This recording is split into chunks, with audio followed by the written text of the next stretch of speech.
नमस्ते दोस्तों, मैं श्रीजी एंटरप्राइज अकोला से एज ए सर्टिफाइड पार्टनर आपसे बात कर रहा हूँ रिगार्डिंग फर्टिलाइज़र बिजनेस के सॉल्यूशंस के लिए। ठीक है, तो हम लोगों ने एक फर्टिलाइज़र बिजनेस के लिए रिटेल एंड होलसेल के लिए टैली ERP9 के अंदर में कुछ प्रॉपरली वर्कआउट किया है जो सॉल्यूशंस के तौर पे काम में आ सकता है। तो आप जानते हो कि फर्टिलाइज़र बिजनेस में काफ़ी कुछ तब प्रॉब्लम्स आती है, जिसमें GST report, subsidy reports, stock की रिपोर्ट्स जो गवर्नमेंट को टाइम टू टाइम देनी पड़ती है। तो ये सारी चीज़ें हम लोगों ने टैली में कैसे मेंटेन की है, तो आइए चलिए हम लोग देखते हैं सॉल्यूशंस। नाउ मान लो एक सबसे पहले हम लोग देखते हैं सेल इनवॉइस। सेल इनवॉइस को किस तरीके से टैली में हम लोग मेंटेन कर सकते हैं, उस चीज़ के बारे में हम लोग बताने वाले हैं। नाउ आप देख सकते हो टैली के सेल्स की screen. Here is the party name. Party name में आप डायरेक्टली इधर लेजर क्रिएट करके रखो या कैश के लेजर रहेंगे, तो कैश के लेजर को भी कैसे मेंटेन करना है वो भी मैं आपको बताऊंगा। ना हियर इवन मैं एक पार्टी सेलेक्ट किया हूँ, अंकुश कुमार, जिसका विलेज एंड वो कौन से तालुका से बिलोंग करता है, ये इसके लिए लिया हुआ है कि एज ए फर्टिलाइज़र बिजनेसमैन को पता रहना चाहिए कि मुझे कौन से एरिया से कितना वॉल्यूम ऑफ बिजनेस मिल रहा है। ठीक है, तो आइए चलिए आगे बढ़ते हैं। स्टॉक आइटम्स, स्टॉक आइटम के अंदर में आप सिलेक्ट करोगे पर्टिकुलर गोडाउन। गोडाउन सिलेक्शंस इसके लिए दिया हुआ है कि पर्टिकुलर स्टॉक आइटम आपको एक लोकेशन से अगर डिस्ट्रीब्यूट करना है वो मटेरियल, तो यहाँ पे आप डायरेक्टली वो गोडाउन को सिलेक्ट कर सकते हो। आप देख सकते हो दोस्तों, यहाँ पे HSN एंड IGST के परसेंट भी हमने ऊपर में लेके आए, जो टैली में डिफ़ॉल्ट में फंक्शनलिटी में नहीं है। ये इससे फ़ायदा ये होता है कि वो स्टॉक आइटम का GST परसेंट लगा या नहीं लगा, as a accountant, as a sales officer या जो अकाउंट्स की एंट्री कर रहा है, जो बिलिंग कर रहा है, उसको दिख जाएगा।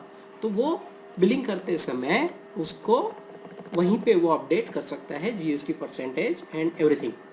नाउ बिलिंग हम आगे बढ़ते हैं इसके अंदर में।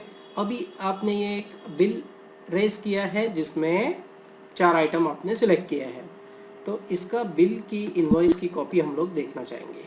तो आप देख सकते हो दोस्तों, ये हाफ पेज का इनवॉइस है एंड ये हाफ पेज के इनवॉइस में दिस आर द थिंग जो बिल के अंदर में आती है। एक उधारी का अगर कस्टमर है तो उसका करंट बैलेंस भी एज ए बिजनेसमैन को पता रहना चाहिए कि उससे कितना अमाउंट लेना बाकी है, या वो बायर को भी पता रहना चाहिए कि मुझे ये पार्टी को कितना पेमेंट देना बाकी है। ये कैश का कस्टमर है या क्रेडिट का है, ये भी मुझे बिल पे प्रिंट होना चाहिए। तो हम लोगों ने उसको मेंटेन करके रखा हुआ है।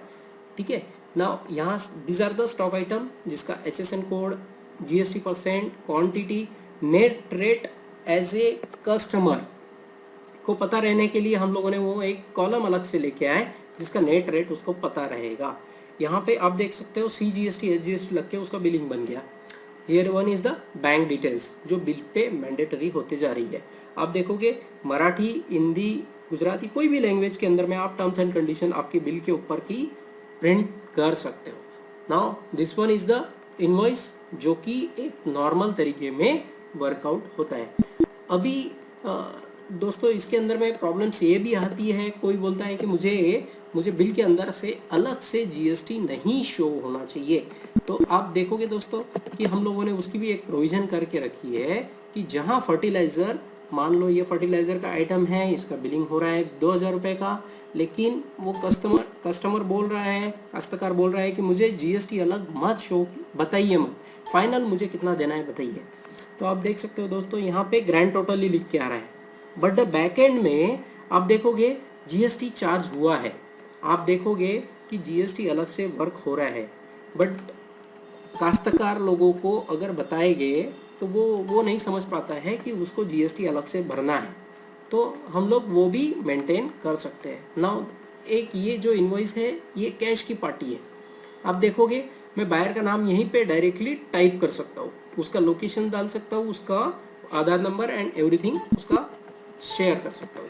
तो यहाँ पे बाय डिफ़ॉल्ट बिल के अंदर में कैश या क्रेडिट लिख के आ जाएगा। ना अब चलते हैं दोस्तों, कुछ रिपोर्ट्स हम लोगों ने जो डिज़ाइन की हुई है जो गवर्नमेंट्स को रिक्वायर्ड है वो भी हम लोग आपको बताएंगे। सब्सिडी का रिपोर्ट, बाय डिफ़ॉल्ट टैली से हम लोगों ने कस्टमाइज़ के फॉर्मेट में रेडी करके लेके आए कि सब्सिडी का रिपोर्ट यहीं पे निकल जाएगा। तो ये गवर्नमेंट को जो रिक्वायर्ड होता है वो सारी फील्ड हमने इसमें पिकअप करके लेके आए। Subsidy based on the seed and items के ऊपर में होता है। तो उसके बाद देखेंगे एज ए बिजनेस ओनर उसको ये पता रहना चाहिए कि मैं पर्टिकुलर डे में कितना कैश का बिलिंग हुआ है, कितना क्रेडिट का बिलिंग हुआ है। और अच्छा कैश का हुआ है तो वो आर द पार्टी, कौन सी पार्टी है जिसको मैंने आज में कैश में सेल किया हुआ है। तो यहाँ पे आप देखोगे दोस्तों ये 2 पार्टी है जो 2 मई को हमने बिल बनाया था, तो वो यहाँ पे शो कर रहा है जो कि फर्टिलाइजर एंड सीड्स के बिलिंग हुए हैं। वो वहीं से बिल डायरेक्टली पुल कर सकता है, ओपन कर सकता है। ठीक है, तो ये कैश एंड क्रेडिट का एक रिपोर्ट मिल जाएगा, उधारी का एक रिपोर्ट जो कि आज की तारीख में मैंडेटरी होते जा रहा है। ये उधारी के रिपोर्ट में आप देखोगे कि विच आर द पार्टी जिसको मैंने उधारी में बेचा हुआ है। तो यहाँ पे 3 पार्टी है जिसका पर्टिकुलर मोबाइल नंबर क्या है एंड अमाउंट कितना है। तो ये प्रिंट अगर निकाल के आपके अकाउंटेंट को दे दो या आपके स्टाफ को दे दो तो वो डायरेक्टली क्या करेगा, इसको कॉल करके उधारी वसूल कर सकता है। यानी उसको अलग से कुछ मेंटेन नहीं करना है, बाय डिफ़ॉल्ट टैली में वर्कआउट हो जाएगा। ना स्टॉक वाइज एक पर्टिकुलर स्टॉक आइटम किस किस पार्टी को बेचा हुआ है ये गवर्नमेंट मांगती है और किस किस पार्टी से आपने परचेस किया है। तो उसमें कैश की भी पार्टी आ जाएगी, क्रेडिट की भी पार्टी आ जाएगी ना। आप देख सकते हो दोस्तों यहाँ पे दिस आर द पार्टी जिसको मैंने मटेरियल बेचा है। This one is the outward and this one is the inward. ये गवर्नमेंट को एक रिक्वायर्ड होती है रिपोर्ट्स, जो एक आइटम्स मैंने मल्टीपल कौन कौन से पार्टीज को बेचा है, चाहे फिर वो कैश की पार्टी रहो या क्रेडिट की पार्टी रहो। आप देख सकते हो ये कैश की पार्टी आ रही है यहाँ पे and which is how many quantity उसको सेल किया हुआ है। ठीक है, तो इस तरीके से आपका क्या हो जाएगा, स्टॉक वाइज क्वांटिटी वाइज आपका सेल रिपोर्ट। ना यहाँ पे सेल रजिस्टर में आप जाके देखोगे तो सेल रजिस्टर के अंदर में हम लोगों ने ये डिज़ाइन किया हुआ है कि who are the buyer. Cash के भी बायर की मुझे लिस्ट चाहिए है जो नॉर्मल टैली के फंक्शनलिटी में डायरेक्ट नहीं मिलती है। तो हम लोगों ने उसको अलग से डिज़ाइन कर दिया है एक रिपोर्ट के तौर पे कि कौन सी पार्टी है जिसको आपने कैश में बेचा हुआ है। This one is the party जिसको आपने कैश में बेचा हुआ है। यहाँ से डायरेक्टली रिपोर्ट प्रिंट कर सकते हो। तो दिस काइंड ऑफ सॉल्यूशन और भी कुछ है जो हम लोग आपको रूटीन बेस पे जब आप हम लोगों का सॉल्यूशंस एक डेमो तौर पे देखना चाहोगे तो वो चीज़ हम लोग आपको गाइड करेंगे, बता देंगे ना। दोस्तों मैं समझ सकता हूँ कि ये सॉल्यूशंस आपके बिजनेस में काफ़ी कुछ हद तक के इफ़ेक्टिवली वर्क कर जाएगा। तो दोस्तों मेरा ये चैनल आप लाइक कीजिए, सब्सक्राइब कीजिए, आपके दोस्तों को भी बताइए। आपको कुछ इसमें सपोर्ट लगता है, कुछ हेल्प लगती है, कुछ रिक्वायरमेंट लगती है तो आप मुझे ईमेल कर सकते हो या मेरे वेबसाइट को हिट कर सकते हो, वहाँ से सॉल्यूशंस देख सकते हो। तो धन्यवाद दोस्तों, आपने अपना कीमती समय हम लोगों को दिया। मैं टाइम टू टाइम अपडेट करते रहूँगा कुछ नए सॉल्यूशंस के साथ में।